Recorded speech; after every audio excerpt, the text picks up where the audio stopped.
fresh air calling. Now I'm more fresh start, feel the vibe. Leave the past, let the future arrive. Fresh start, step in time.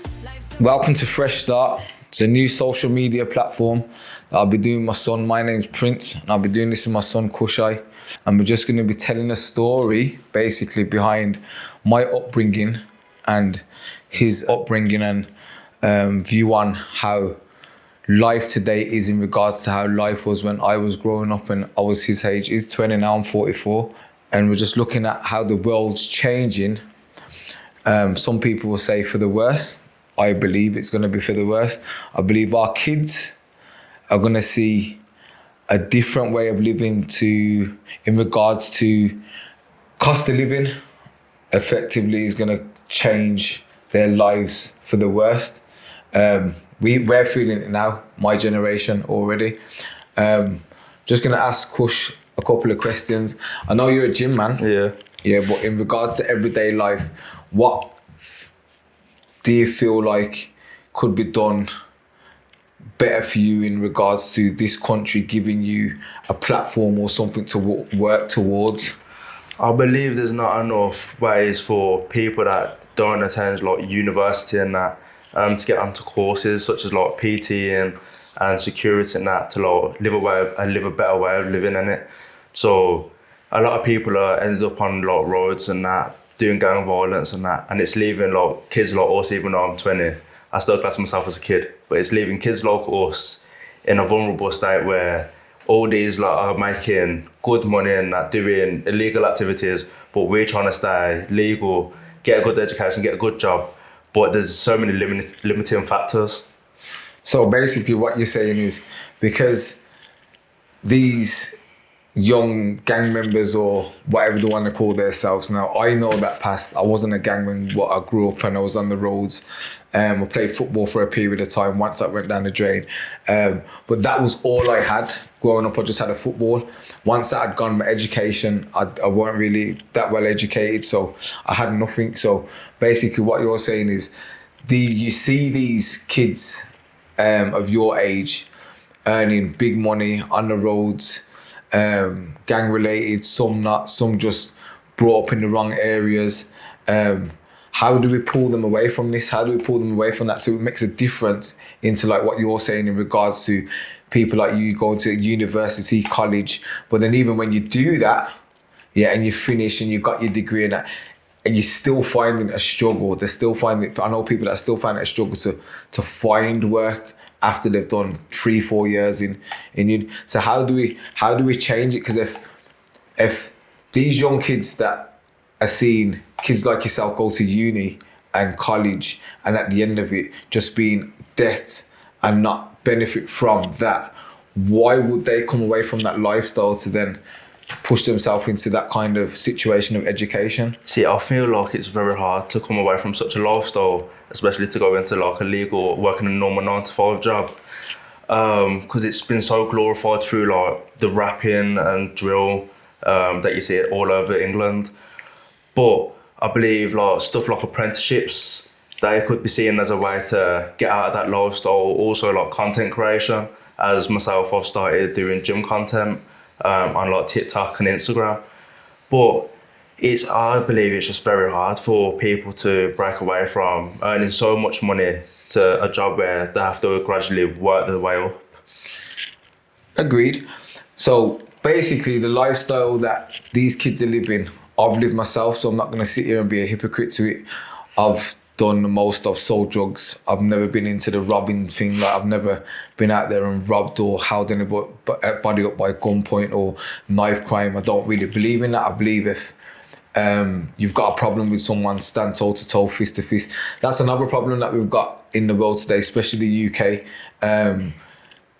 Gun and knife violence. It's becoming, even though there's a lot of awareness to it, it's still becoming a thing that's getting more and more. There's not anything, there's no resolve. It don't seem like there's any resolve. Like, how do we help these kids move forward and try and change their mindset? See, as when I was in sixth form, we started a whole program after school and I'd volunteer at an organisation called UDB.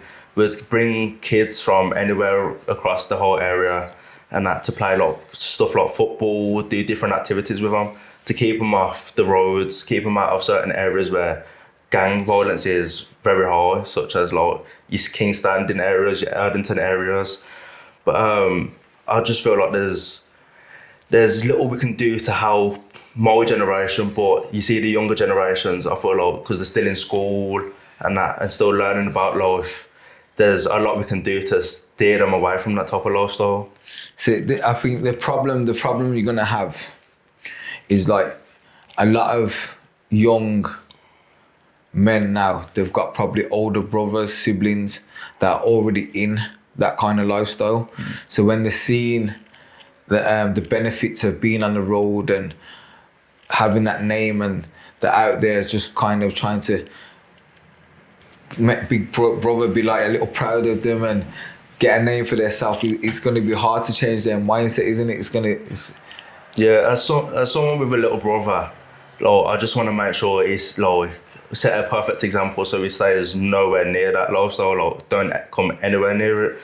And that's so I want to show him the way to go work for your money, not do roads, become all this, not trying to be like, as somebody with anger issues and that, it's helped me by going to certain like activities to come away from it. I'm not like, don't even really know how to explain it, but a lot of the people that I've grew up with, especially in school, they've went that lifestyle, selling weed, selling cocaine, but seeing them take after their older brothers, it's made me think, do I want to go into that lifestyle, or do I want to just actually work for my money and set an example for everyone else, not even just my brother, younger generations. And that's all. I don't even know. Yeah, really. I know exactly what you're saying. I mean? So obviously I touched base on that topic because I had Ezra in mind, so I knew you was going to mention your little brother. Now, obviously, would you say, growing up in my household as a child, made you look and think, I don't want to be like that person, in a good sense, in regards to probably what you experienced, police coming to the house, certain things happening that that's happened that we won't really talk about on camera. So you've probably looked at that and you probably thought, well, I can see what my dad's gained and all his benefits and the nice cars and the jewelry and this and that, but I want it differently. Yeah, growing up in that type of environment, seeing police come to the house, seeing you get arrested, it wasn't nice. And especially for when I have kids, I don't want them to experience stuff like that, even though, nice cars, all that type of stuff and that. I'd rather just live a normal life instead of live the whole life, you get what I mean? Yeah. And but even since I was like in secondary school, I always said that I wanted to do law, become a judge. I even went to uni to do law. But that's just one lifestyle that I just can't imagine myself getting into, especially with stuff like what happened last year and that summer last year. I just don't want, as soon as that happened, like, everything was going through my head saying I can't go down this path, like it's the worst thing I could possibly do. Do you want to elaborate, or do you not want to discuss it? I can. I got arrested for an attempted murder. Obviously, I'm here, so I didn't do it. But being in a cell and ending up in hospital, all that type of stuff, even when the police officer said, you're being arrested for attempted murder, it felt like my heart was about to stop. I was like, wow, no way, I'm actually in this predicament where I could actually be going to prison and spending a lot of years there. So after that, I just thought, this is definitely not the route for me. Yeah, so I was away at that time. I was in Tenerife with my cousin for her birthday, and getting phone calls, and then a newspaper article come through, a report saying that he'd been arrested for attempted murder. Tried to fly back, realised that he'd got bail, so I just thought, okay, continued with my holiday. You can laugh, obviously, when you've got the facts and I've got people behind me, certain solicitors and stuff, that I put into action straight away. I felt content that it was going to go no further action at some point. So I just continued my holiday. But just to collaborate on the experience itself, it's something that's made him realise that isn't his pathway, and sometimes it takes something bad to see good. Now, this was my past. I've been to jail several times, but the last time I went to jail, a lot happened. It's like my mind opened up to a lot of different things. Obviously, missing my son, my daughter, my grandchildren. Like, it was an eye-opener to say, when I come out, I have to do things differently. I came out of jail, first year, I was like, I'd probably say I suffered with depression for the first 6 months. Didn't know what I was going to do with my life. Then got an opportunity to manage sales team in a car showroom. Took that on board. Became top salesman. From literally the first month of walking through the door. And this is what this is about. This is about making a change and believing that there's something better for yourself. So we're actually sitting in the office of my car lot, Wood Lane Trade Sales. Moving forward, I've been to Africa on several occasions now, and that's where I see my freedom and the rest of my life. Kush has been out there. He had good and bad experience. I don't know if you want to tell them about your experience to Africa, and then I'll jump back in. So obviously we bought buggies to send over to Africa. So now it's my first time. Was it the second day? Second day. Or was it the first full day?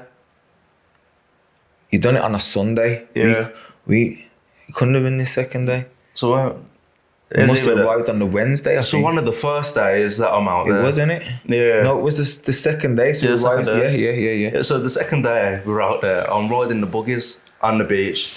I'm doing all this performative stuff and that, trying to do, what do they call? Donuts and that. Doing donuts on the beach. And like a fool, I flipped the buggy, took my hands off the steering wheel, and I've cut all my arm. I don't know if you can see it properly, but all my arm like split open, and that was a real eye-opener. But it was still one of the best holidays that I've been on. So, in regards to the whole purpose of what we're doing now, it's like fresh start. So I've gone out there and I've started building my future, i.e. his future. So we've built our house. My mum's out there, his nan. That's who we went to see. I've been out there like 8 times now. Our house is nearly finished being built. I interact with all the kids. I do activities. I buy footballs. I go to the schools. I'll take part in the local football matches. I interact. To be honest, I even interact with. There's a guy called Mr. Conte. He's the head policeman. Lives opposite where I've built my house. He's like in agreement in regards to how certain things moving forward need to be done in that part of Gambia. The Gambia location, Sanyang Tudrin. So when you was out there and just interacting with the local kids and having certain conversations, not even conversations, just how you seen how they lived, would you say even though they live restricted and what people would use the word poverty life, did you see that the kids was unhappy, or would you say they was happy? Oh, they're very happy. It was very refreshing to see, especially to come from an area where everyone's with their head down, like everyone looks like it's either angry or depressed. Going out there was such a big switch up because everyone just had a smile on their face. Everyone was like speaking to each other. Everyone's working outside. It's a lot better environment than living in the UK. So this is what I'm trying to touch base on now. So we live in a country, very westernized country, the UK, and we can see a lot of changes happening moving forward. 2030 is going to be a complete change, and it's going to be a real eye-opener to some people that are not already looking into certain things and what the government are trying to do. So this video is just putting out a bit of context in.